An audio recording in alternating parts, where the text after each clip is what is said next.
Hello, welcome to PM Anonymous today. Now, this is where we call... Phil, I have a question from, this is Randy from the booth. Randy from the booth, I'm running the control board, and I have a question. I thought I would ask you because you're like experts in this. Uh-huh. I've got a key stakeholder who constantly is adding scope creep to our projects, which affects the bottom line. And my question is, how do I tactfully address this and keep my job and keep my client, keep my sanity? Oh dear, that's a bit of an unexpected one. From you would have thought people in video production didn't experience any of those hang-ups or problems, right? Oh yeah. So, Emily, what do you think? Well, scope creep means uncontrolled changes. So this tells me that the stakeholder has made an appointment or has made a special request, right? And then says, add more to it, add more time, maybe making more appointments, making more...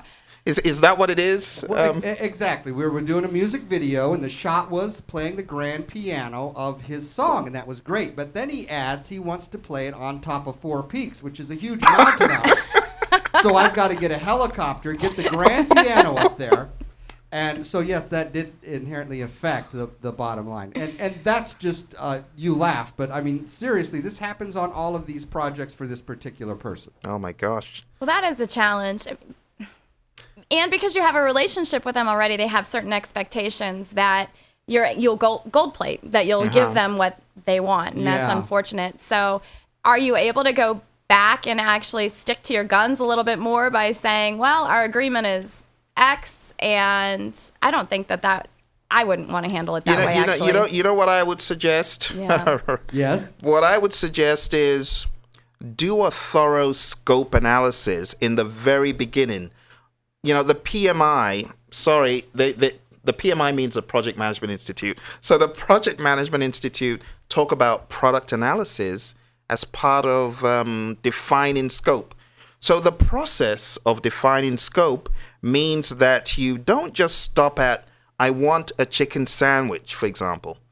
If you're asked to make a chicken sandwich as a PM, you're going to have to define the scope in a lot more detail, especially when there are lots of unknowns. I mean, if it's someone you've worked with in the past and you know they've got this tendency, then you probably want to do a thorough product analysis. And a product analysis will not just say, okay, you want a chicken sandwich. It will say, what kind of chicken do you want? And then the person says, I want free-range chicken, fresh from the farm and killed for this chicken sandwich. And then the person goes further and says, well, I don't want you to just get any old bun from Walmart. I want you to actually make the bun. Gluten-free, no doubt.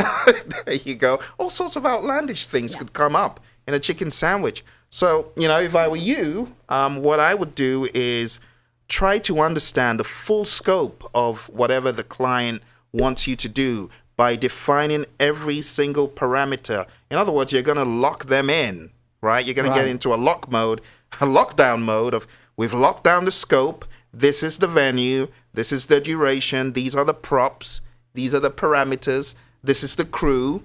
I can't duplicate myself, so, if the agreement is, it can be done with one camera operator, then so be it. And, everything needs to be locked down, because clients like this, you give them an inch, they take a mile. The next time it's going to be an addition and an addition. Right. If they're aware of that too, I mean, if this is a client you've had for a long time, he might or she might not realize the extra burden that it places on you. So it might be worth also having a conversation about, well, last time we worked on this project, I spent X amount of dollars, or I gave up this business to take care of your needs, and maybe appeal to their logic also and their rational thought. Right. Right. And, the truth is we go through this quite a lot. Right now, we're going through a similar situation, names withheld.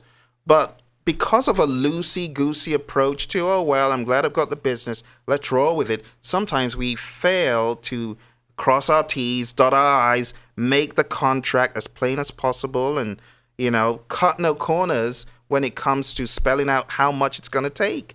Because a lot of times we just want to win the business. And instead of being candid about how much, we kind of try to downplay it. We're happy we got the business, But, you could make a whole meal with a few peanuts every day. They keep asking for little peanuts every day. Before you know it, it's like that story about stone soup. I don't know if you ever listened to that story. The tramp had a stone, and he went to this village, and he kept on asking people to, help him make the stone soup. The stone can make soup. But hey, I need a little bit of barley from you, and I need a little bit of salt. And before you know it, he's got the whole meal without paying for it. And that's how a lot of customers could be if you don't keep them in check. Yeah. So, that would be our 2 cents. Great. Stone soup. I've got a name for him now. Well, I'm glad I tuned in. We'll talk to you later. Well, thank you.